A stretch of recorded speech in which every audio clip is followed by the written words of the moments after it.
Okay, so for demonstration purposes, I want to show you how to run put a box in and then run the Romex to it. And again, this is just for demonstration purposes. So for this, we're going to use the blue box here. And so the first thing you'd want to do is make sure you measure to the right height for whatever it is. So you can see here that the boxes have markers to let you know how to put this in, and there's even a couple extra marks here to let you know if your drywall size is different. So this will come up to here and butt up against there. All right, and then you'll just hammer it in. Okay, so we'll just come up to the mark.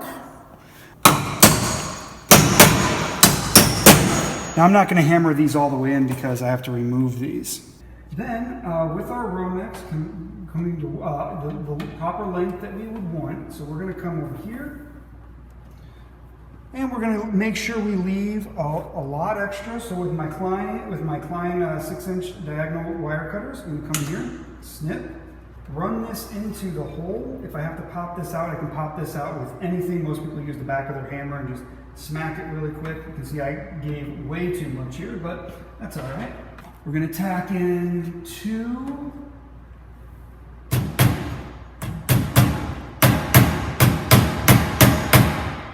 We're tacking a couple of Romex.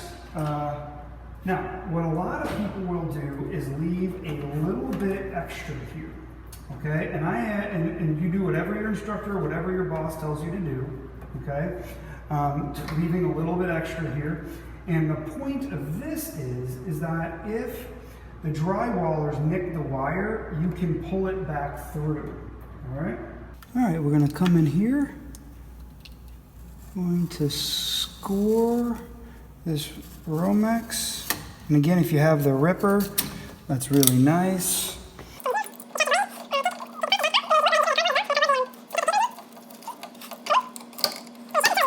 Okay, so we're going to be ready to wire up this basic outlet. Typically what code says is you should have 6 inches sticking out of your box, and I'm just right over this. Many people, especially if it's not their money, will go from 6 to 10.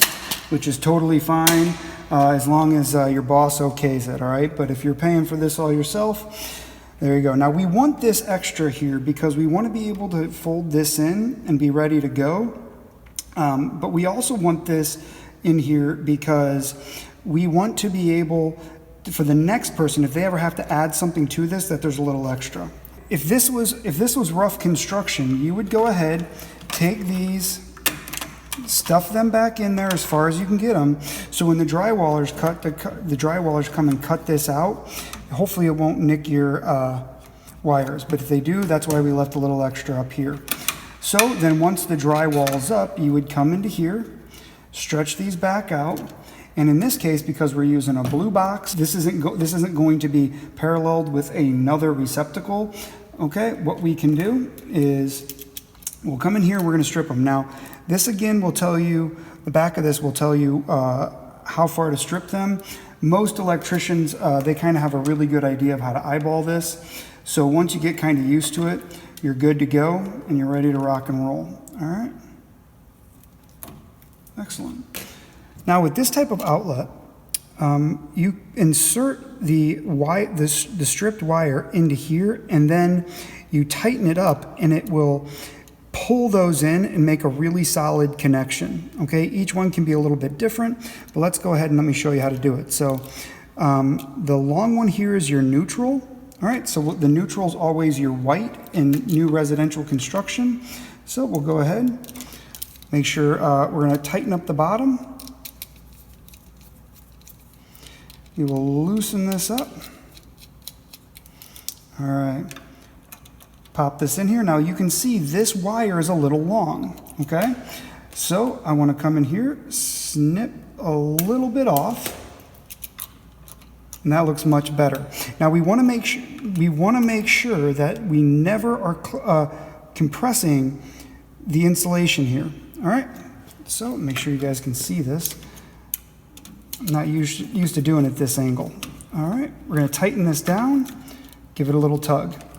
Then we're going to do the exact same thing on the black, the hot. Now, so what we'll do, we'll make sure that the one's tight. Okay, make sure the other one's loose. We'll bring this in, pop this in here, and again, make sure that that plastic isn't going to get compressed, because that'll hurt the quality of your connection. And we'll drop this into here. The last one we want to do is the ground. Okay, now the ground needs to be put into a U, and there's two ways to do that. You can come in here, twist it around like this. This is the way that I typically do it. All right, and just for demonstration purposes, I'll snip it. The other way that people will do it is they put it in here and bend it over. All right, okay, let me show you that one more time. Put this in just barely through, and there we go. I don't care, it doesn't matter which way you do it, as long as you're getting a nice connection here. And we'll back out the ground.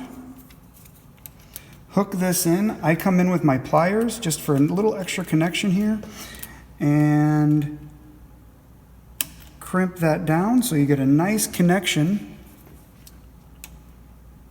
Tighten this up. Now we're ready to install this, okay?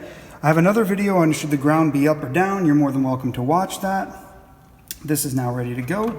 Fold this back. Put this in, and you're ready to screw this in, and it's ready to go. And that's how you install an outlet.